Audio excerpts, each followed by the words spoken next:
انسان اگر چاہے تو انسان خود کے لیے کافی ہوتا ہے، غم میں بھی۔ دنیا کے سہارے ضرور ہیں پر جھوٹے سہارے ہیں، بس ایک سچا سہارا اللہ کا ہے۔ کوئی کتنا بھی خوش کیوں نہ ہو، جب آپ اس کو اپنا دکھ بتاؤ گے تو وہ آپ کے لیے اپنی خوشی کو 2 منٹ کے لیے پیچھے نہیں چھوڑے گا۔ کسی کو رو کر دکھا لو، وہ چپ کر اللہ بہتر کرے گا، اس سے آگے کچھ نہیں کہے گا۔ صرف ایک رب کی ذات ہے جسے جتنا سناتے جاؤ وہ سنتا رہے گا، حالانکہ وہ سب جانتا ہوگا پہلے سے۔ وہ تنگ نہیں آئے گا، وہ مسکرائے گا۔ اس کو تو اپنے بندے کے ایک آنسو سے اتنی محبت ہے، اور ہم لوگوں کے سامنے ہزاروں آنسو بہا کر بھی کچھ نہیں پاتے۔ موو آن کرنے کے لیے محبت کرنے والا ہونا چاہے ضروری نہیں ہے۔ کیا تم خود میں اپنی دنیا تلاش نہیں کر سکتے؟ اگر محبت کرنے والا چاہیے تو تمہیں اللہ کافی نہیں؟ جب تم رب کی محبت کی لاج رکھو گے، تمہاری زندگی میں بھی وہی شخص آئے گا جو تمہارے لائق ہوگا، جو تمہارے لیے بنایا گیا ہوگا۔ خود کو اللہ کے قریب کر لو، اللہ سے اللہ کا سہارا مانگو، اللہ سے اللہ کی رحمت مانگو۔ وہ قرار دے گا، وہ سب جانتا ہے، وہ سب کچھ جانتا ہے اور وہ سب کو دیکھ رہا ہے۔ بہت لمبا سفر طے کرنے کے بعد میں یہاں تک پہنچی ہوں، مگر اب ملال نہیں ہوتا، نہ ہی میری زندگی میں پچھتاوے ہیں۔ جو غلطیاں کی وہ انجانے میں کی، جنہوں نے برا کیا انہیں معاف کر دیا، اور سب سے بڑھ کر یہ ہے کہ میں نے خود کو معاف کر دیا ان دکھوں کے لیے جو میں نے خود اپنی ضد اور انا سے خریدے تھے۔ میں نے کبھی سوچا بھی نہیں تھا کہ میرا نصیب مجھے یہاں تک لے آئے گا۔ اب ان ماضی کی خلشیوں کو دیکھو تو فرق ہی نہیں پڑتا۔ اللہ نے وہ وقت گزار دیا اور اللہ نے یہ وقت بھی گزار دینا ہے۔ اب نہ اللہ سے کوئی شکوہ ہے، نہ کوئی گلہ ہے۔ اللہ کیسے انسان کا وقت بدل دیتا ہے اور انسان خود کو دیکھتا رہ جاتا ہے۔ نہ کوئی تکلیف رہی، اب نہ کوئی غم باقی۔ جس نے مجھے سنبھال لیا وہ تمہیں بھی سنبھال لے گا، جس نے میرا ہر زخم بھر دیا وہ تمہارا بھی ہر زخم بھر دے گا۔ میں نے جب اتنا کچھ کھو کر اتنا کچھ پا لیا ہے تو تمہیں نہ سہی، مجھے تو یہ یقین ہے کہ تم بھی سب کچھ پالو گے۔ جس نے میرا وقت گزار دیا اس رب نے تمہارا وقت بھی گزار دینا ہے۔ جس نے میرا نصیب بدل دیا وہ تمہارا نصیب بھی بدلنے پر قادر ہے۔ اللہ تمہاری تکلیف اس ذریعے سے دور کر دے گا جس سے تمہیں گمان بھی نہیں ہوگا، تم بس دیکھتے رہ جاؤ گے۔ اللہ کو پانے کا سفر آسان ہوتا تو یعقوب کی آنکھوں کی روشنی نہ جاتی، ایمان کمزور بڑھ جاتا۔ کوئی بات نہیں، قدم لڑکھڑا جاتے ہیں، کوئی بات نہیں، دل گھبرا جاتا ہے، کوئی بات نہیں، رونا بھی آتا ہے، مگر کوئی بات نہیں، مگر اس سب کے بعد بھی تمہارا بھروسہ نہیں ٹوٹنا چاہیے۔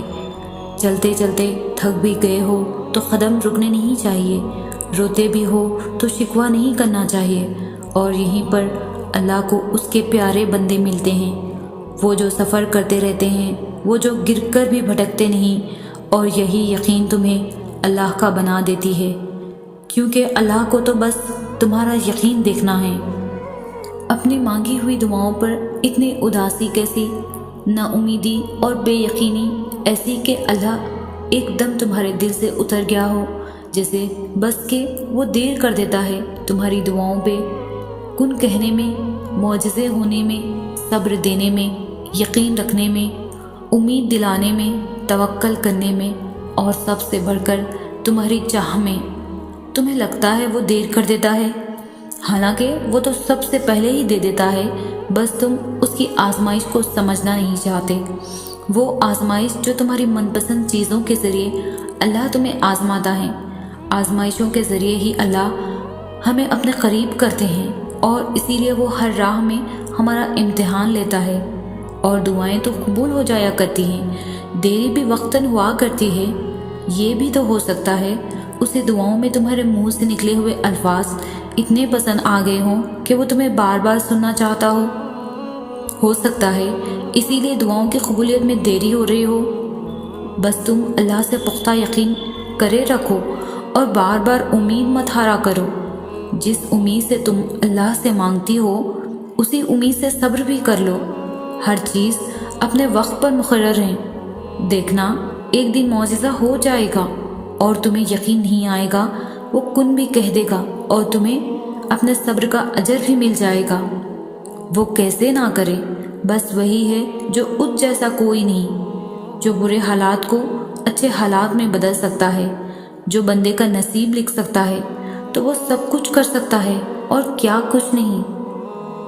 کبھی نہیں ہوتا ایسا کہ اللہ کوئی چیز تم سے لے لے اور اس کے بدلے تمہیں بہتر چیز سے نہ نوازے، اور یہ بھی ہو سکتا ہے کہ جو اس نے تم سے لیا ہے اسے ہی تمہارے حق میں بہتر بنا کر تمہیں واپس دے دے۔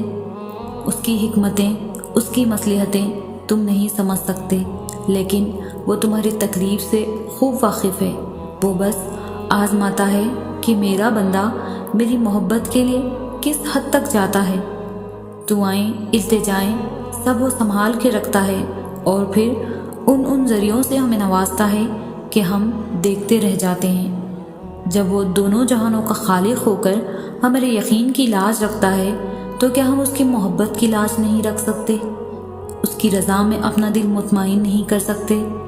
جب وہ ہمارے لاڈ اٹھاتا ہے تو کیا ہم اس کے ایک حکم پر سر نہیں جھکا سکتے؟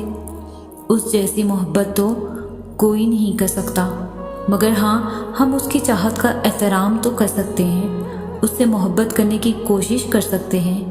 تو پھر کیوں نہ ہو اب اس کے حکم کا انتظار کیا جائے اور اب اس سے محبت کی جائے جس کی محبت قربان ہے ہم پہ۔ تو کیا ہوا اگر وہ ایک پھول تمہیں نہ مل سکا؟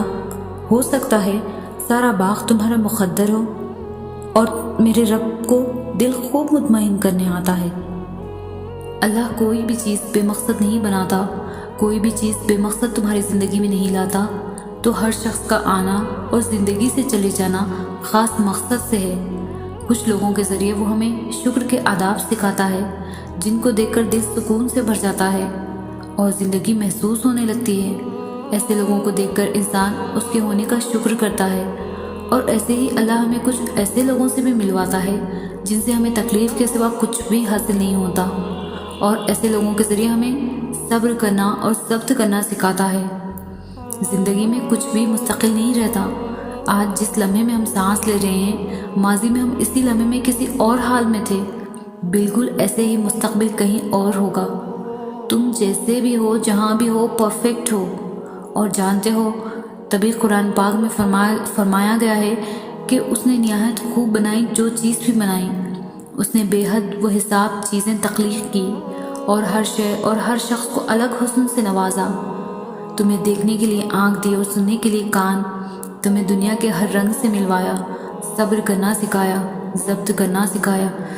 تو پھر تم کیسے اس کے انتخاب یا اس کی نقش کردہ چیز کو برا کہہ سکتے ہو؟ اس کو اپنا ہر بندہ، اپنی ہر چیز پیاری ہے،